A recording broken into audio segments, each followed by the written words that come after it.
Ito, hello mga OFW.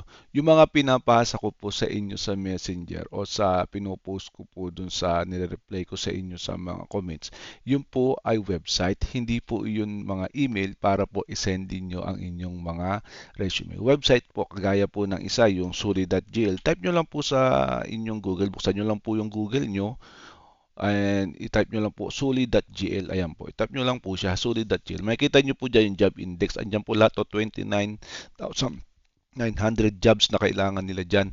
Makikita nyo po dyan yung retail service, fishing and factory, craftsmanship and construction, IT and media, art and culture and sports, public administration, cleaning, shipping, health, children and youth, hotel and restaurant, engineering and science, office and administration, management, police defense and judiciary, mineral resources and sector, social service, and transport and logistics. Diyan nyo po makikita lahat ng trabaho na kailangan po dito sa Greenland. Ayan po yung Greenland. Diyan nyo po siya makikita, babae, lalaki, kailangan po nila dito. Pero bibihira lang po kung mag-apply sila ng marami, mag-hiring sila ng marami. Pag example po, ang kailangan gusto nyo na-apply is cleaning.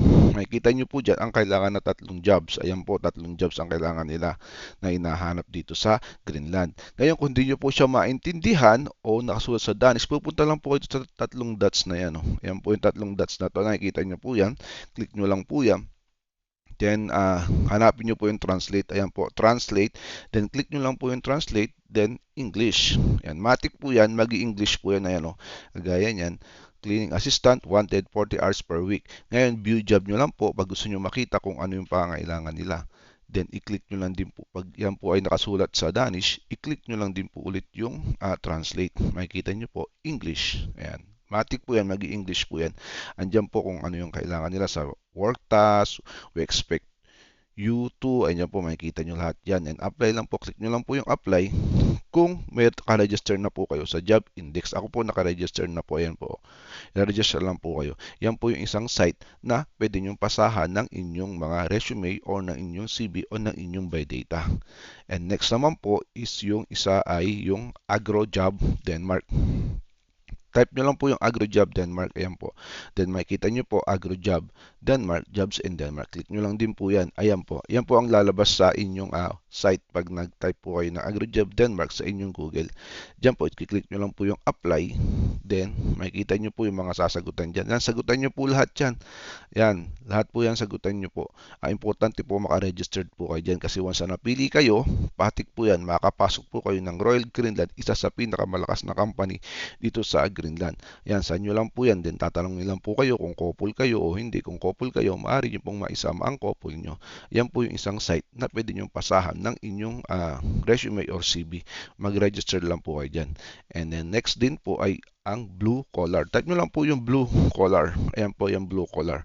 Yung blue collar na yan is Denmark. Pwede rin po sa Greenland, kagaya rin po ng Suli at AgroJob, pwede rin po sa Denmark at sa Greenland. Yan, dyan lang din po kayo maghahanap ng trabaho.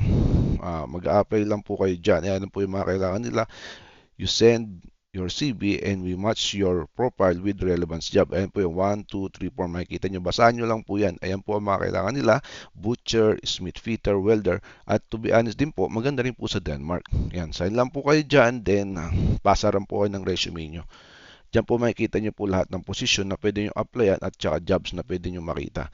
Diyan din po ang blue collar. Diyan po ang mga website na pinapasa ko sa inyo na legit na wala po kayong babayaran na kahit magkano. Kung may babayaran mo po kayo, ibabalik po nila yung inyong binayad o ginastos na pagpaprocess ng inyong dokumento.